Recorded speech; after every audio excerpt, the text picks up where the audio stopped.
Welcome back, everybody. Today I am back in my brand new 2025 EcoBoost Premium Mustang. And to be honest with you guys, this is like my fourth time shooting this video because I have just not been able to get the audio to work correctly. I'm trying my headphones out on my iPhone this time, but from the GoPro, it's only about 2 feet from my face. Once I get on the road, you cannot even hear what I'm saying at all. But enough me complaining.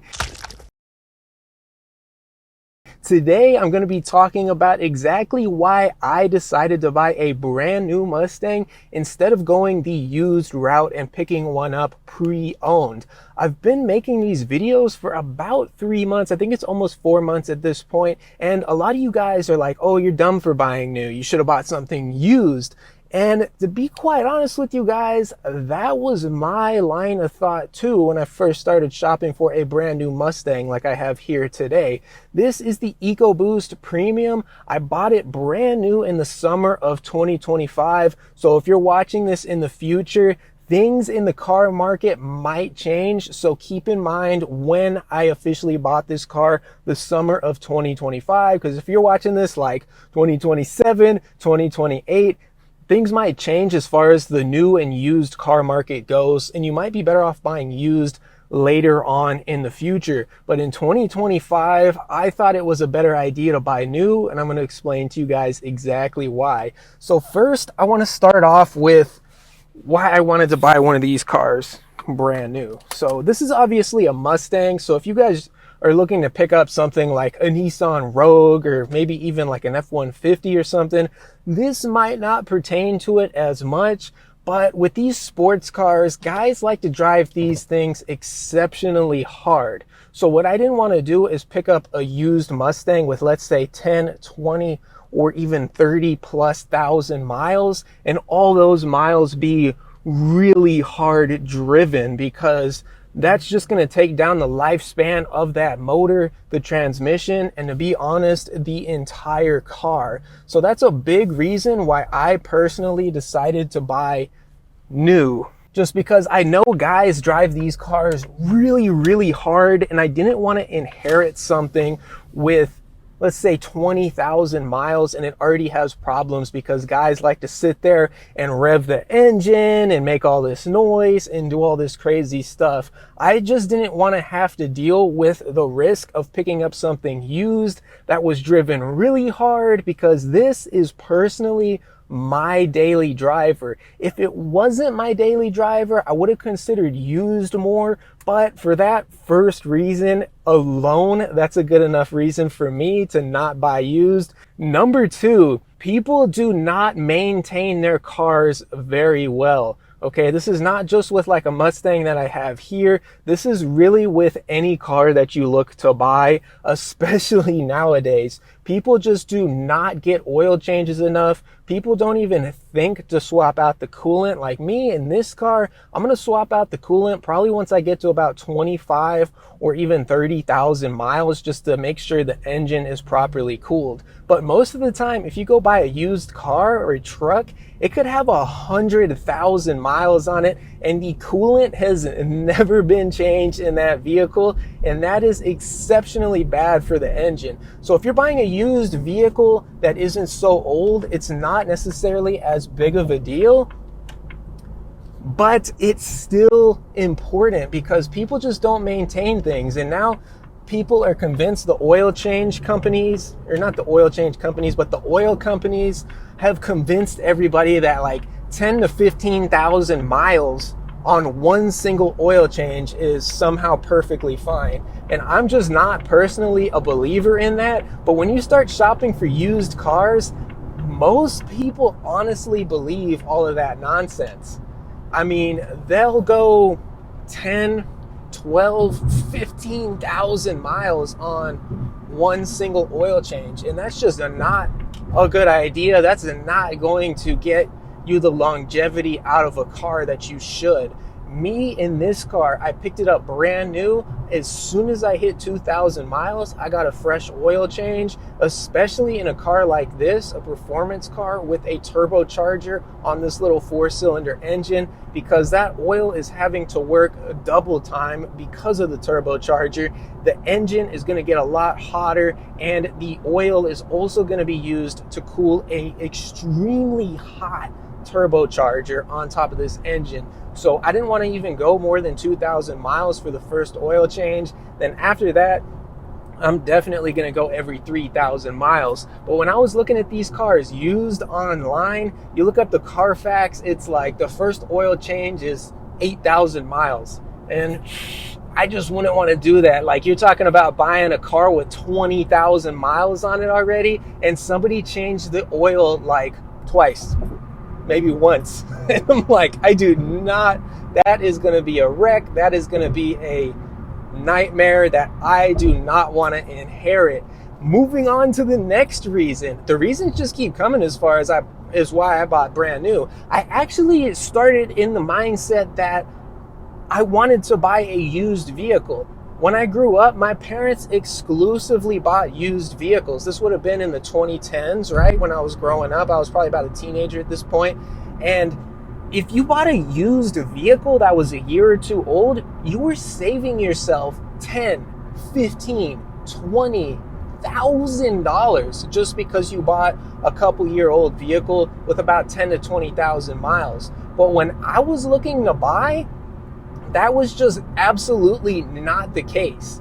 When I was looking, I actually started looking used, and I first started by looking at a 2024 base model EcoBoost Mustang. This thing was listed for $32,000 used, 1,000 miles. Somebody's butt had already been in it.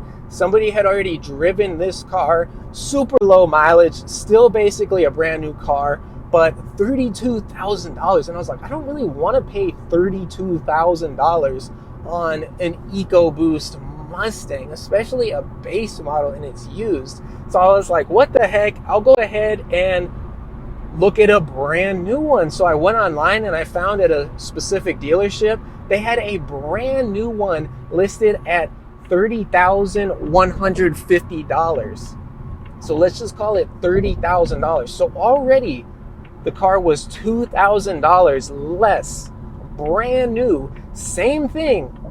The one that I looked at used online, it was race red base EcoBoost. The brand new one was grabber blue base EcoBoost, and it was $2,000 cheaper for a brand new 2025, which in my mind, I was like, that makes absolutely no sense at all. But for some reason, the used car market is so inflated. And long story short, I actually went into that dealership and looked at the car, and I actually negotiated the price down from $30,000. If I'm able to find this on paper, because I was able to get them to write this on paper in a formal deal and everything. This was not word of mouth.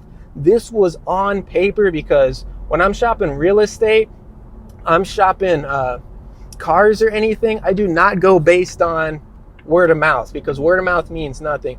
Everything's got to be on paper for me or it doesn't exist. So if I'm able to find that, I'll put it in the video so you guys can see it, because it was absolutely ridiculous. I got it down an extra $1,000. So now I was at about $29,150. So we'll just call it $29,000 flat. So I basically negotiated the price down on a brand new Mustang that was already cheaper than the used options were. You're talking about a $3,000 difference for me to buy a brand new car instead of used. And I don't know if that's just because ever since COVID and stuff, but I've noticed that ever since about 2020, and now it's 2025 when I'm still filming this. It's just a little bit later in the year. It's the fall now instead of the summer when I bought this car. But the used market for cars has been so inflated. Like, the price of used cars is so ridiculous right now. And I've kind of noticed that the new car market, has kind of adjusted a little bit, but a lot of these dealerships ended up buying vehicles for a lot more than they were worth, it seems like. And now they're stuck with them and they don't want to sell them for less. Like, they don't want to drop the price so much, because then they're either just breaking even or they're not making a whole lot of money. So it was absolutely ridiculous in my mind. So that's basically, when I was able to negotiate that deal, I was like, buying used pretty much flew out the window, because forget the earlier reasons. If I can buy a new car with 0 miles, get full factory warranty, and maintain it exactly the way I want, and not have to worry about accidents or any of that weird nonsense going on, I'm like, why would I not buy a brand new car? So I ended up not buying the base because I wanted to push and get the premium. And that's what I'm sitting in today, sitting in the 2025 EcoBoost Premium Mustang. So I started again looking online. I was pretty set on buying new, like I just said, but I still wanted to look used just to see what kind of deal I could get. So I went on Carvana and some other dealerships, and a used EcoBoost Premium Mustang. And keep in mind, I didn't want to buy anything that was more than about a year or two old, because I still wanted at least some of the factory warranty, especially if I was going to buy used. And what the crazy part about this was, I'm talking about EcoBoost Premiums 1 to 2 years old, talking 10 to 20,000 miles. They wanted anywhere between $34,000 to about $36,000. You could get some cheaper if they were like in an accident or the Carfax was kind of shady, but I don't want to buy any of that kind of stuff. So $34,000 to $36,000 was the price range. And I was like, this car that I bought for $36,300, brand spanking new. And keep in mind, this one is a full premium. It also has 2 extra factory options. I got the upgraded all aluminum rims and Ford Co-Pilot Assist Plus, which includes adaptive cruise control and lane keep assist, which I'm personally a big fan of.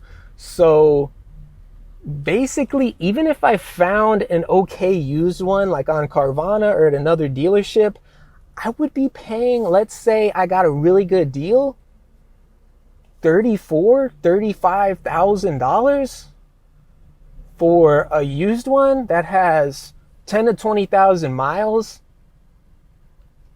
has a year or two less of factory warranty, wasn't maintained the way I wanted it, to save ultimately what would be total about $1,000 to $2,000. Like, why? I was like, why would I even do that? Didn't make any sense to me. So I ended up getting an exceptional amount for my trade too. I got $17,000 for my trade for this car. That was another big thing that came in play too. If you guys are looking to buy a new car, make sure you go on Kelley Blue Book and search up the fair market trade-in value of your car. Because I went on Kelley Blue Book, and the fair market trade-in value for my old Mitsubishi Outlander Sport during the summer, $17,000. So every dealership offered me less. The highest dealership I could get was $16,500, until I found the dealership where I bought this car at, and I said, look, here's the Kelley Blue Book fair trade-in value. I need to get at least that. If I can't get that, I'm not going to sell my car for less than what it's worth, according to Kelley Blue Book. I was like, nah, I'm not going to do that. So they were like, okay, we'll give you the 17, no extra fees, nothing except for tax, title, license, and all that stuff, which is, always a thing, unfortunately. And they gave me this for $36,300. I mean, absolute exceptional deal, and largely because I shopped around a lot. But there was really absolutely no reason for me to buy used when I didn't want to buy somebody's hand-me-down, because guys drive these cars really hard and don't take care of them that well. And especially if you get something that was like a fleet, like a rental vehicle, it's just hard because you don't know if they really serviced it or not. There's not really any records for rental vehicles. And then People that drive it for personal use, they're convinced you can go 8,000, 15,000 on one oil change, which is just not good for the longevity of the engine or anything. And then I really didn't want to deal with other guys' aftermarket mods, especially on a sports car like this. People do a lot of stuff to the exhaust systems. They mess around with a lot of things. And I personally just wanted a pure factory Mustang without any additional nonsense on it. And then overall, I wasn't saving any money, if any money at all, buying used. And really, in my mind, if I'm saving like $1,000 to $2,000, but I'm giving up 10 to 20,000 miles, and I'm giving up a ton of the factory warranty, like a year or two of the factory warranty, then I'm really losing money, because the factory warranty, a year or two of that by itself is worth, to me, like a few grand, because it just gives me peace of mind. And this is my daily driver, so I didn't want to get something that I was potentially going to have problems with. And some of you guys are probably going to take to the comments and say, well, you could have bought a 5-year-old EcoBoost Mustang. But personally, I didn't want to buy anything that old. One, because I really wanted the new body design, the S650 that they started making in 2024, and anything between 2015 and 2023 would have been the S550. I still love the S550, don't get me wrong, but I really liked specifically the new body design, the S650. And if you buy 5 years old, that's great. Or if I bought 5 years old in this case, you get no factory warranty. So you're stuck either just taking it as is, or getting some goofy warranty from some dealership somewhere that may or may not be there for the duration of the warranty or not. You know how dealerships come and go really fast. So I didn't want to go that route. I didn't want to get something higher mileage too, because the older you get, the more miles that are probably going to be on that vehicle. And I had a car, my Mitsubishi Outlander had about 25,000 miles on it. So I was like, I'm not going to trade in my car to get a Mustang with the same or more miles, because that doesn't make any sense. It just wasn't practical in my mind. So that's why I didn't want to do that. You can get older, but I didn't want to get something that was a liability that kind of ruined my experience, because I bought it and in 6 months it was broken down and it was in the shop for some reason. I just didn't want to go that route. So that's personally why I was looking, if I was going to buy used, at a year or two old at the most. And at the time, if I went 2 years old, you're talking again the S550, which I didn't want. The max I could go was 1 year old to still get the S650. So that's going to be it for today's video, but those are the major reasons why I personally decided to buy brand new. It really defies all conventional wisdom as far as buying brand new is saving you money and not really costing you that much more money than buying used. It really doesn't make any sense. Maybe things will change going forward into the future. I think they probably will. I think the used car market is going to start going like this a little bit more to match the new car market, but we'll have to see what happens. Let me know what you guys think down below in the comments. I appreciate y'all watching, and I'll see you in another video.